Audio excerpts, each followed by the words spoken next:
Hi, great to meet you.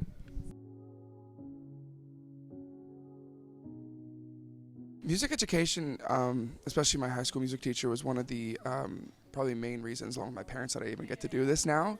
Um, I used to go to high school, and I was not the most studious student. I didn't love school, to put it lightly. I was late almost every day, and I really do believe at some points school just isn't for certain people until it comes to like music. And so music class, I was always there on time, was never late, was like my one part of like of high school that I loved. And my music teacher was a huge part of that because she was so supportive in me and so supportive in what I wanted to do. And so there would be times where if I wanted to like go make a cover, she would like let me out of class to do it. And just stuff like that throughout my whole career. And she's been so supportive. And when I left high school, she was still so supportive. I look back at it now and I think about all the things that I did and the things that she basically let me do with my time. And I'm like, she really was a huge part of what I get to do now. Miss Raymond. It's so many. Music was literally every day at lunch I would go to the music room. Every day after school I would go to the music room. I had like 3 different music classes every day. It like basically consumed my high school life because I really just didn't want to do math or science. So I have like an unlimited amount, but I would say probably as a general statement, my favorite memories are just going at lunch and hanging out with everybody. Gave you a community.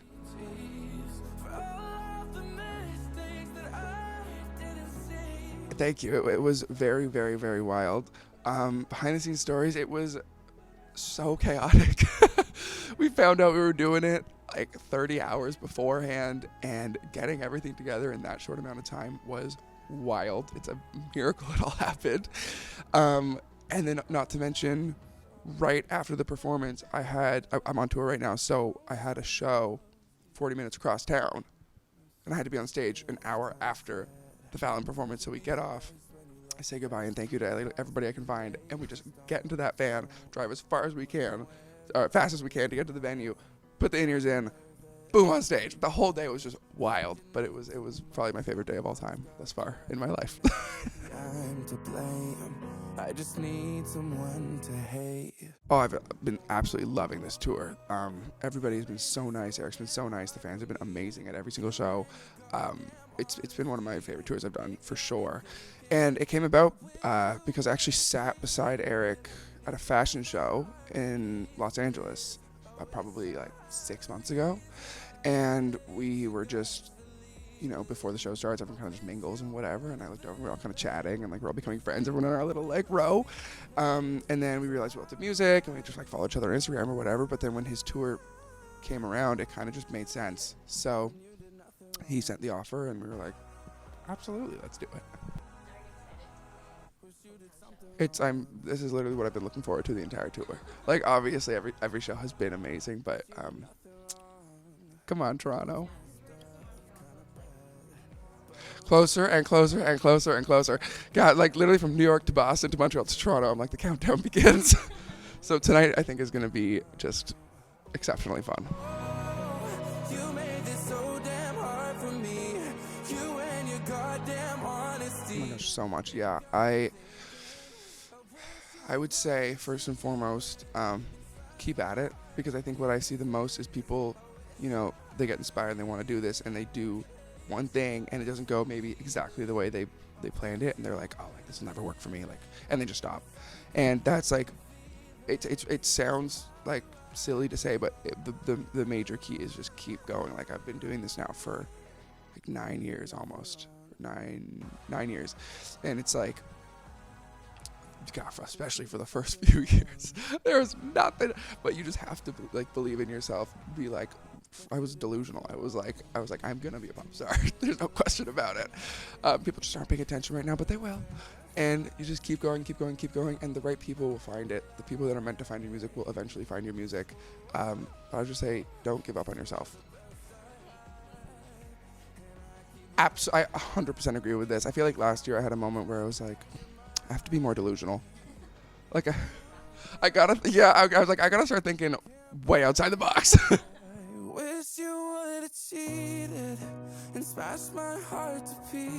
Absolutely. A few things. I would say be yourself first and foremost. You know, you have to resonate with what you are posting. Like you have to love it, because it's very obvious if you don't.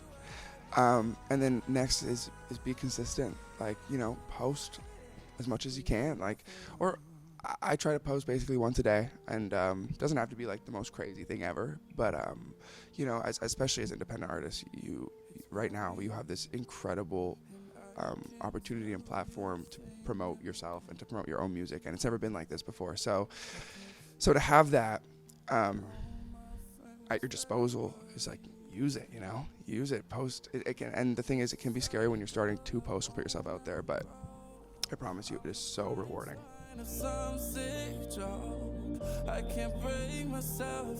Totally. So I say this all the time, I'm a human with very big emotions. And so something can happen to me that is so small, and I'll be like, yeah, I'm gonna write a song about that. I think my advice would be like, you don't have to wait until you're actually, you know, fully heartbroken or in like an amazing relationship to write like a love song or a heartbreak song. Like, you know, you can draw inspiration from so many things. In fact, a lot of the time when I'm in the studio, I draw inspiration from things that my friends tell me about their own lives. And that's such a cool way of writing too, because you're just telling someone else's story, which I think is also really special. So I would say, just open yourself up to being inspired by things that maybe you didn't think you could be inspired by.